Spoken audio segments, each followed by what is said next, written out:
Ocean Hills at its best is when we are in it together. Had to say no, because she's not here. She's on an overnight Young Life staff conference, and that's kind of a big part of her job. So I tried to talk her out of it, and she said that I was being a bad influence on her life.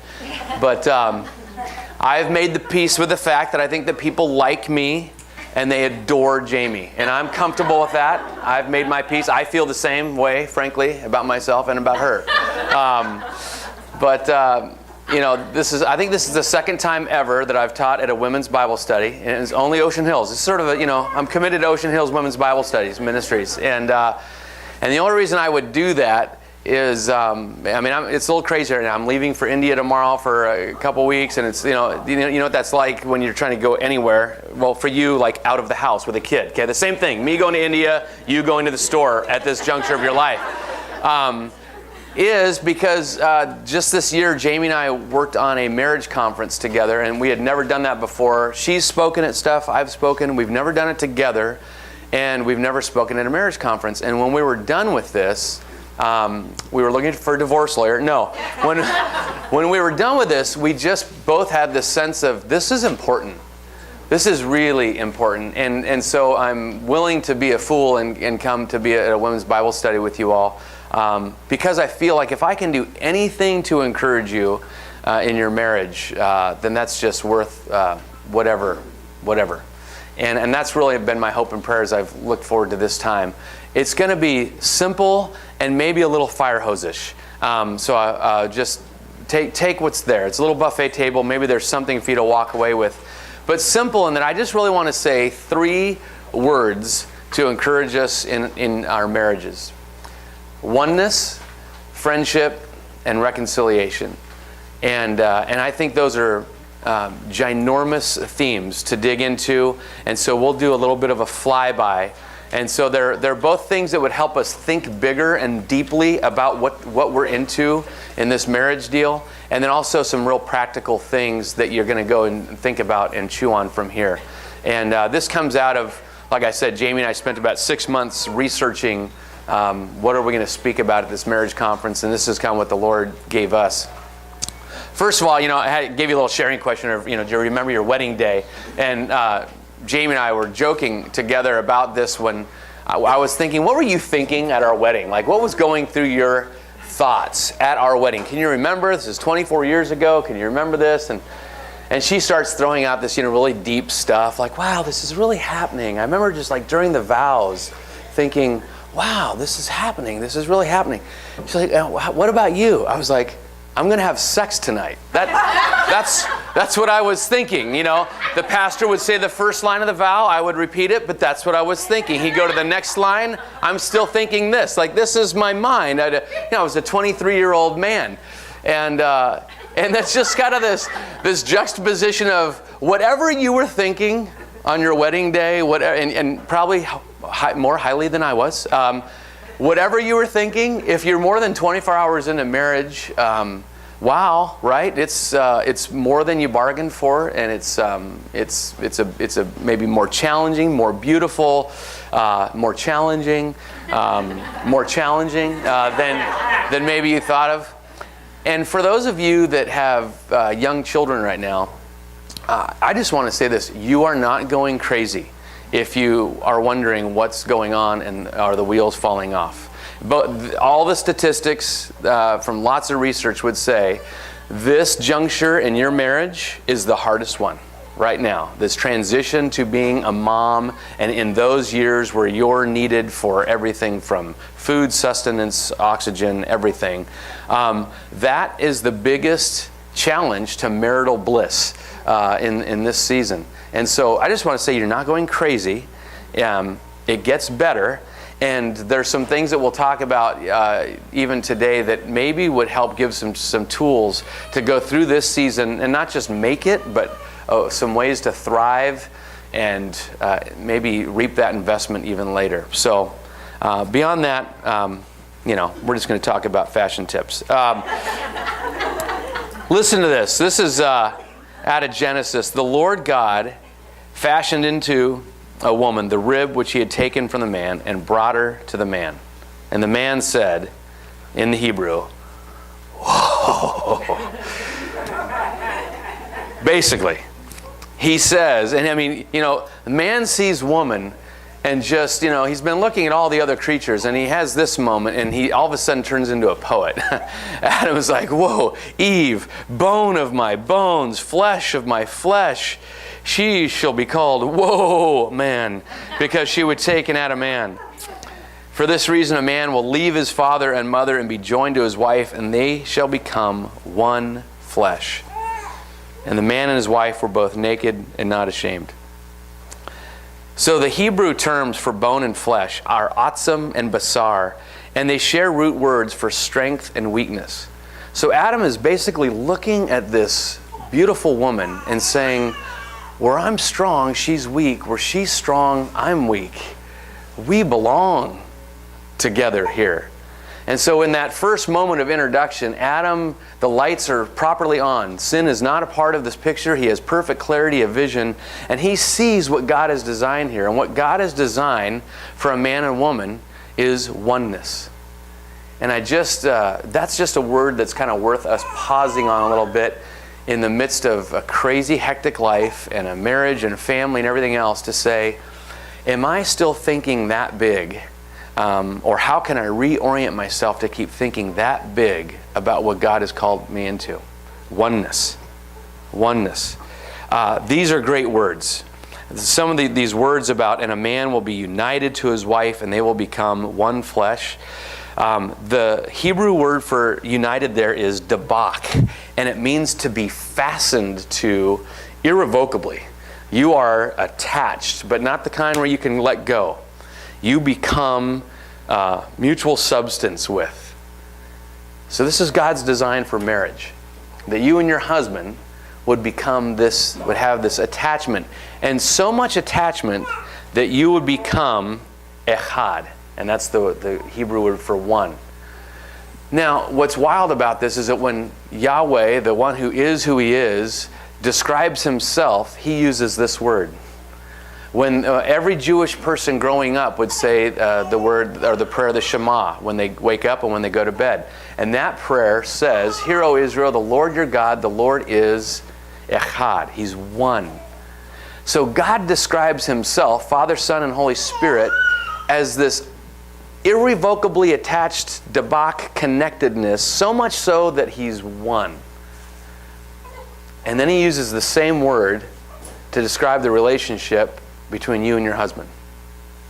And obviously the physicality of that is just an expression of the much deeper thing of oneness that he's called us to.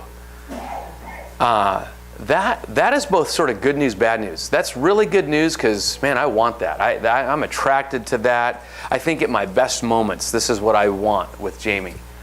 And it's bad news because I realize most of the time I think too little about marriage. Most of the time I think too small. And when I do subtle things like make calendar commitments without consulting my wife, I don't know if you have ever had those marital conversations, but these are frequent ones around the Lisea home. Calendar commitments without her, sort of involvement there, that actually chips away at our oneness. For a man to get lost in lust, pornography, whatever else, that's bad. But the worst thing about that is it actually chips away at oneness. For a woman to find life, and I mean, you can just go through all of these different analogies of how the things that manifest are not great moments in marriage. The worst thing about it is actually that it just costs us that kind of attachment to each other, that kind of oneness that God has called us to. And he actually does this in marriage with it by creating a covenant of marriage. He's made a covenant with us as a people. He's a covenant God. This is just all throughout the scriptures. And in a wedding ceremony, what we do is we sit there and we say really big words to each other. Words that we actually have to grow into for the rest of our life. And that's, you and I are in the midst of it, right? Jack and Ruth, you guys have been married for about, 2 years? Okay, so, my guess is still discovering, right? Still moving into oneness. What a beautiful, wonderful thing. It's that big of a concept. In a wedding ceremony, we just say words that say, this is our direction. So if I could just pause there and encourage us to keep thinking really big about love. Way bigger than romance. Not that romance isn't a part of it. Way bigger than living together in a mutual, roommate situation and raising children and running a small business called your family. Way bigger than that. Way bigger than just providing and getting through the days. Frankly, it's bigger than raising children. I think raising children comes out of this. That this is the root of everything, that God has called us to be one. What's interesting is, I don't know if you know this, but for the first 600 years or so of the church's history, the church didn't marry anybody. There were no pastors that married people. That only happened after we got legitimate, after Constantine and all these things. And so even a pastor to this day says, by the power vested in me by the state of California, I beseech thee, bequeath thee hitherto and unto, husband and wife. The thought is that God does marriage. The state can do contract together, but God does marriage. And maybe that's helpful for us too as we think about oneness, to say, actually, this is even bigger than you and your husband can sort of work up together and just do well enough at. This is something we desperately need God to be very involved in, because only He does this. He takes two separate people with the sinful condition and calls them into oneness, and only He's able to really do that. I mean, it's a miracle that Jamie forgives me. It really is. And it's a miracle that I forgive her. And over, and somehow we've learned how to live with each other for 20. She's seen me at my absolute worst. I don't want to be with me, in those moments. That's only really something that God can do. By the way, Jamie is, I've told her if she ever leaves me, I'm coming with her. But the fact that God does marriage. So my hope in this first word about oneness is just to remind us of the beauty and the depth that God has called us into, and to make sure that we have a deep vision. I think that if we get too gimmicky with too many rules or tips or things to try on or whatever, without starting here, thinking really big about what God's called you into, those things tend to wear out on themselves. They don't work, and then we just get more jaded. But I want to reiterate this. My prayer for you this morning is that somehow you would be encouraged to think big again, or to stay thinking big, or to think bigger about this oneness that God has called you to with your man. It's a big God-sized thing that only He can do, and to not settle for less. Sometimes you have to say, well, why am I settling? Maybe it's the model that was ahead of you. You saw it in your parents. Maybe it's the model that your husband saw in his life. Maybe he hasn't come to this thinking oneness. He just thought, I kind of got my man space, you got your woman space, and we'll figure this thing out. So to live out of a bigger picture together, I think, is worth pausing on and saying, is our picture of what God's called us into God's picture of what He's called into? And when those two things aren't jiving, there'll be some significant disappointment. So to get your vision in line with God's vision of marriage, oneness. Let's just pause there, and if there's any ahas or thoughts, or you'd add on to that, or I don't know if that raises any questions, but otherwise we have two other words to get to, but I just want to pause there. Ruth, yeah.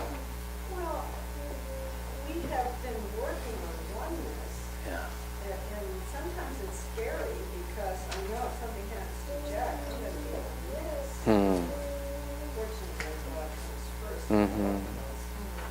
But I do think what the turning point for us was when we fell in love with each other's weaknesses. Because until then, I had those moments of criticism. But now that I've fallen in love with his weaknesses, I just think, oh, look. Yeah. Come alongside. That's beautiful. Beautiful, yeah. And when Ruth shows her weaknesses, I feel like that's what I love, that I can be there to help her. That's great.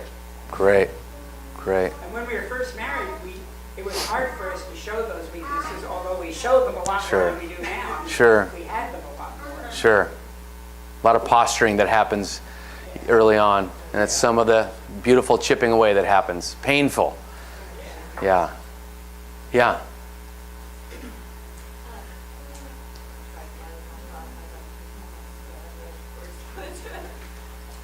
I remember some of what you said about what you're the checking children, how often it's not really about, it's not a conscious decision we want to invest.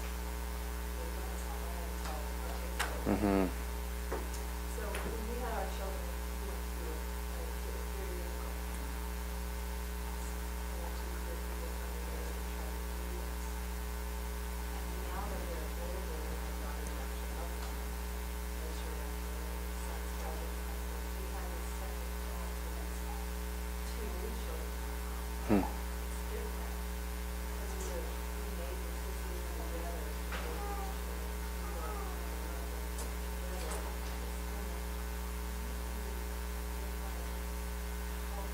Yeah. Great.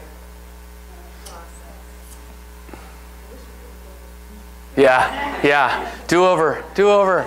Yeah, that's great. You know, as you were saying that, I'm thinking of, I remember in those early years of having children, and this is sort of the plan that you either can resent about life, or sort of like Jack and Ruth have said, at some point you embrace it and you go, oh, I see what's happening here. So Jamie is having those little children, and you know, I guess I'm responsible for that too. And all of a sudden, you know, I'm in my young years of my career, I'm working my tail off, and you know, you come home and you're tired and you're spent out there on the battlefield. Well, she's been on the battlefield all day, and so you come home, and it's sort of the, you know, playing chicken. Like, well, who's going to give, right?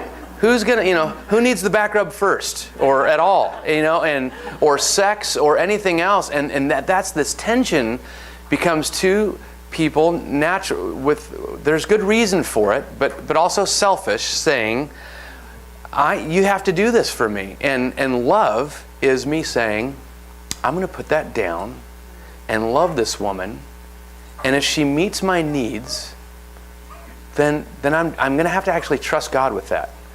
Now, that's a lot of death that has to happen in me to pull that off. And that's why I say it's only something God can do. But that's the design. I mean, for years I've said, even about sex, like, I'm going to get to heaven. I got to chew on Jesus on this one. Like, what's the deal? Different drives and different, you know, what? Come on. I mean, this could have been a lot easier. And then I've realized late in life, oh, this requires that I lay my life down and love her. And this requires that she lays her life down and moves towards me in love and giving to the other person. Whoa, this is bigger than my shallow version of marriage and of love, right? So oneness. So here's another fun word, friendship. We do these parenting seminars at the school, and one of the guys that I bring in that does a parenting seminar at the school is he's a Gallup researcher and all this stuff, and he says to the parents, at the end of the night, I'm going to give you a tip, and it's going to improve your children's grades and their academic performance and their personal health. And, you know, he kind of goes through this list. And, you know, as a parent, you start frothing at the mouth. Like, you know, give this to me now. You know, people are pulling out their credit cards. Like, what is this tip? And at the end of the, you know, so there's this interest. And so I want to say that to you. I'm going to give you the tip. This comes out of lots of research. I'll just share a little bit about that with you. Here's the tip on what helps marriages thrive and what keeps them from not thriving. Okay? You excited? I'm kind of excited. It's excited. Now, as Jamie and I were researching this stuff, I was sure that I had the tip. This is it. Jamie was right. I was wrong. Mine's the second one. She wins first place. She knew this. It was friendship in a marriage. So there's a guy, Dr. John Gottman, and Bob Levinson. They did research over 35 years. They've studied, and Gottman's wife as well, have studied more than 12,000 couples, like exhaustively have studied these couples. They got it down to, they could predict with 94% accuracy within a few minutes if a marriage was going to make it or not. Is that crazy? And we'll get to some of what they were looking for later. But in all their research, and now lots of clinicians use the Gottman method and counseling and all this stuff, all the stuff that they've come to, the most important tool for the rest of marriage and everything else is friendship, is building companionship. Now that's either really good news, or you go, uh-oh, because my husband hasn't come with this mindset, or I haven't come with this mindset, or my parents didn't model this, or whatever else.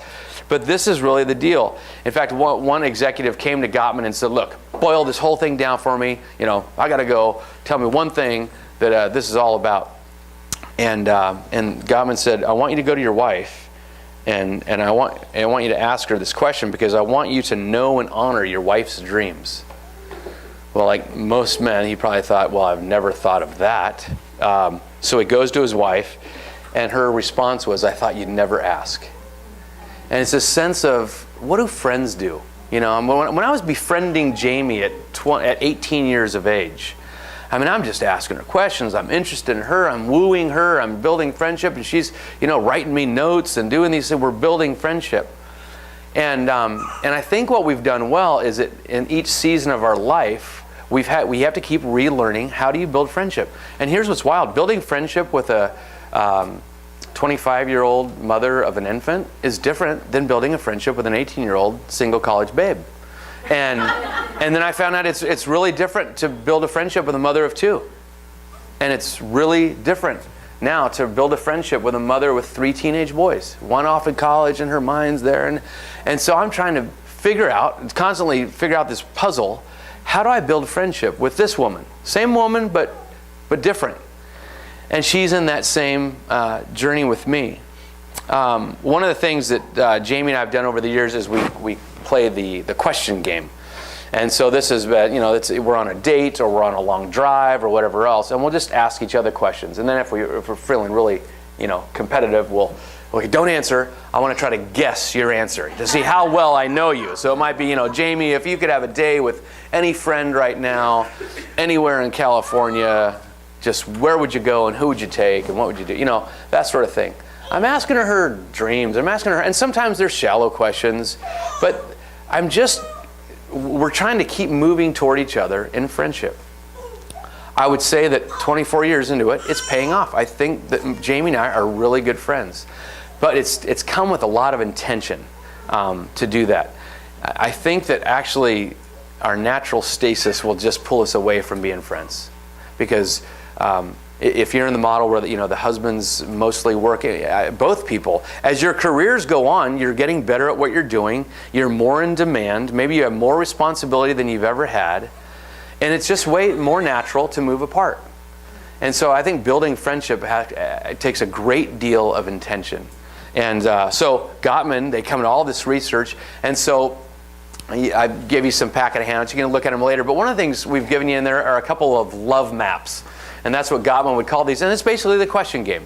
And these aren't, the definitive, exhaustive list. This is just start here. Go on a coffee date or take a walk or whatever else with your husband, or sit in the jacuzzi or wherever you can connect and ask questions of each other.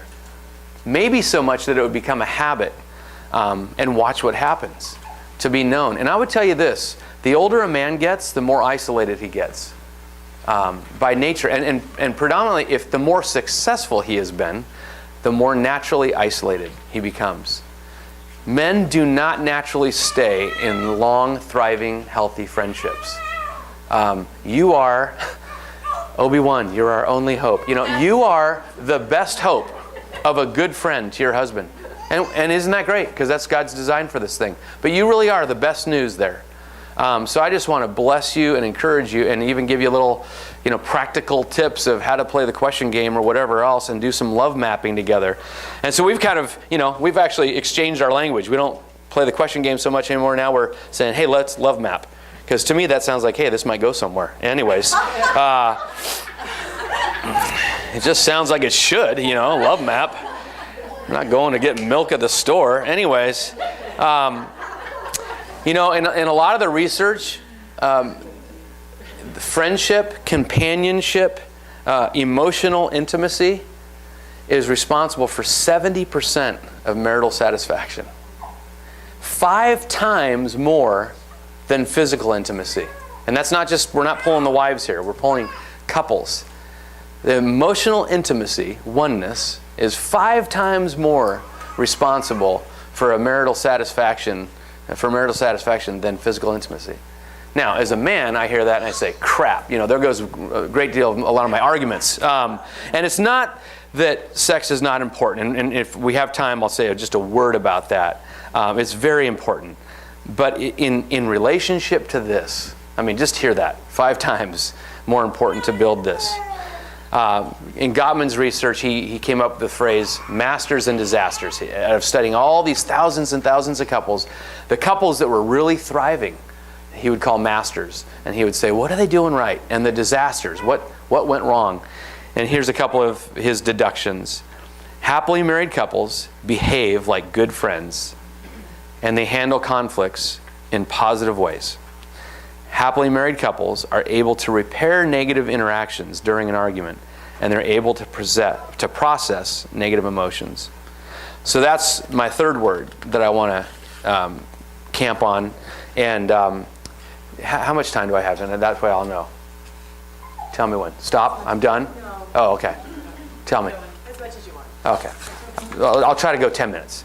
Is reconciliation. Look, all couples have conflict. You can be the best friends in the world. In fact, who do you have your best fights with? Your best friends, your husband, right? The more intimate, the more conflict. So just accept that we know that now. But the masters have found a way to get through conflict well. The friendship is the biggest reason why, because at some point in conflict, they'll lean into each other and they'll say, I'm so mad at her right now, but I love her. And we have so much in the bank together that this is not the hurdle that knocks us down, okay? The other part is they've learned to fight well. And so even when Jamie and I do marital counseling, both premarital and marital, one of the first things we talk about is, do you fight fair? Because you're going to fight. So let's establish some ground rules. And in fact, I'm not doing your service until you tell me what your ground rules are for fighting. And so, for Jamie and I, there's stuff like we can't cuss at each other. Now, it's not that I don't cuss. I would love you to think that about me, but it's not true. It's that we don't in a fight. And if someone slips there, it's like flags are flying, there's a whistle, a ref runs off and goes, you can't do that. And as mad as you are, you're like, okay, I take it back. And because that's just a ground rule. We said you can't do that. For us, we've said you can't storm off. Now, we may need some time before we can really solve this baby or whatever else, but you can't slam the door and run out. And one of my favorites, you can't say you always or you never. The definitive things. Because now I'm just pissed and I don't know what we're fighting about. Because now you brought up something from 4 years ago with my mother but this was just about the refrigerator. And so, right? So all of a sudden you're just escalating. So ground rules for fighting. And if you don't have those, that's a fun love map together. Let's establish some ground rules to make sure that we don't do compounding damage in a natural conflict. So that we can do conflict about the conflict and come out closer and better on the other side. Which, by the way, you have to have a really high view of reconciliation, because that's what happens. When you break a bone, it gets back together, and it's stronger there than it was before. And that's what happens in a marriage, right? We see this in Jack and Ruth's marriage. They just have this aroma. They're stronger than they were 15 years ago, right? You guys have probably had some conflict in the last 15 years, right? So, ground rules. And then also the ability to do an apology well and a real reconciliation. And so I've given you some handouts there, but let me just talk through them. You can look at them later. But here's why. Because here's the thing that Gottman looked for in that 2 or 3 minutes of assessing a couple. They looked for a couple things: defensiveness. Okay, that was bad. Stonewalling, where no emotion. I'm just not. If I just do this, she'll stop talking eventually. This kind of stuff. Those are all bad. But the mother of all bad is contempt. Contempt is, I'm not just mad at Jamie. Jamie is like this, and I resent her for it. And this argument right here is just another manifestation of how she is. They sniff contempt, and all the lights go off and say, unless that gets dealt with, you're in a very bad direction. Now, so I'm not saying that if you have contempt in your marriage that it's done. We believe in a God of resurrection that can rescue the dead and everything else, and I believe that. But it's really mindful to know your enemy. And in marriage, this is your enemy, contempt. So guard against that by fighting fair and moving towards each other in reconciliation. There's a lot of ways to apologize that don't count. And so I've given you a handout there, an example. You'll recognize some of them intimately. Well, I am sorry if you feel that way. Have I apologized to you? No, I've apologized to you about yourself, Chrissy, I'm sorry that you have that problem, Or I love this one. I'm sorry if I've hurt you. If I've hurt you, I just threw a plant at you. Yes, you've hurt me. So a real apology takes ownership and it moves toward reconciliation. So actually, Jamie and I have tried to discipline ourselves to, we will say I'm sorry, but that's not the end of the apology. The apology becomes a transaction where I'm asking you for forgiveness. And that's pretty holy stuff. Where I say, Jamie, and sometimes it takes me a day to get here, sometimes 2 days, sometimes a week. I don't know. It depends on how stubborn I am at that moment. But in that moment of saying, Jamie, I need to apologize to you. I'm sorry, and I see what I've done. I'm not going to say if I've done. I'm going to apologize to you, not vaguely. I believe what I did here was I said this, and this hurt you. Now, it was not my intent, but that's not an excuse. I hurt you. And I don't mean to keep doing that. And I am sorry. Will you forgive me? And that's a pretty big deal. Because then, when she's in the space to say that, she'll say, I forgive you. And we've tried to discipline ourselves to add this language to it where we say, I forgive you. So that's the horizontal. And then we kind of have the little priestly role here with each other as a reminder to each other. You are forgiven. Like God's forgiven you. I forgive you. You are forgiven. I will not hold this against you. And this will not come between us. Words are powerful. They're powerful to hurt each other, and they're more powerful to heal each other and to draw one another in. And I just challenge this with you. There's not a formula. This is not an incantation. This is our best attempt at saying, this is how you do real reconciliation with each other, is find a way to really say, I am sorry, and will you forgive me? And to say to one another, you are forgiven. And this does not come between us, because we're moving toward oneness. This fight is not the final word on us. This issue is not the final word. We may even not have this all figured out. We may need to go get counseling about this. But this is not who we are. We're moving toward oneness. And that just becomes really practical. I guess the last thing I'd say about fighting, another handout that I have in there is just an illustration. Here's all the passages on forgiveness in the New Testament. You know what you find when you look at that? I think it's 80% of them are horizontal. You would think, in the Bible in the New Testament, it's all about Jesus forgiving us. No. Most of the teaching in the Scriptures about forgiveness are about us forgiving each other. Jesus set a model for us. He paid the ultimate price. It's all done. So now he says, look, the big bill's been paid. Now you guys just be these people with each other. And if I had my robe with me right now, I'd put this on just to have a priestly moment to say, as Christian people, we have to be people of reconciliation, and we have to be this in our marriages. The world's dying to see that. I need to stop because I want to honor your time and all that stuff, and I've already blown that part. So just those 3 words: oneness, friendship, and real reconciliation. And Father, my prayer is that those words would now come from your heart to all of our hearts. Whatever's been true, whatever's from you, whatever's of your kingdom, let that come and have its full expression in our marriages and our lives. And I just want to pray a blessing on these moms. Bless them with energy and health and big vision and endurance when they face disappointment and intimacy with you, Lord. I just pray that they would be today mindful that you're really present with them and that you're for them. In Jesus' name, amen. Thanks. I have a question. Mm-hmm. Do you have a recommendation for a book on marriage that you, after working through all this and kind of putting this Yeah, I would say a couple of them. Jamie digested totally Tim Keller's book on marriage, and she loved it. And she said that was really helpful. And it talks about really seeing each other, and that has to do with oneness and friendship and that sort of thing.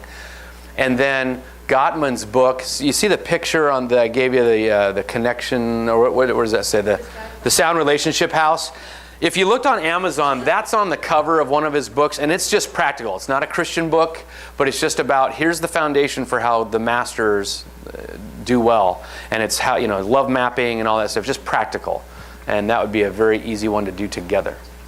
Yeah. One of the things that stuck with me about John Gottman was that he talked about invitation. If your husband invites you, it's simple things like, oh, look at the garden, look at that plant, that you respond to the invitation. Vice versa. And that was a sign of a master. Right. It wasn't like, I'm busy, I'm doing this other thing. Right. You get up and go, hey, what? Yeah. Yeah. It's a sense of abiding in each other, being available to each other. Yeah. Yeah. Thank you guys. Yeah. Yeah.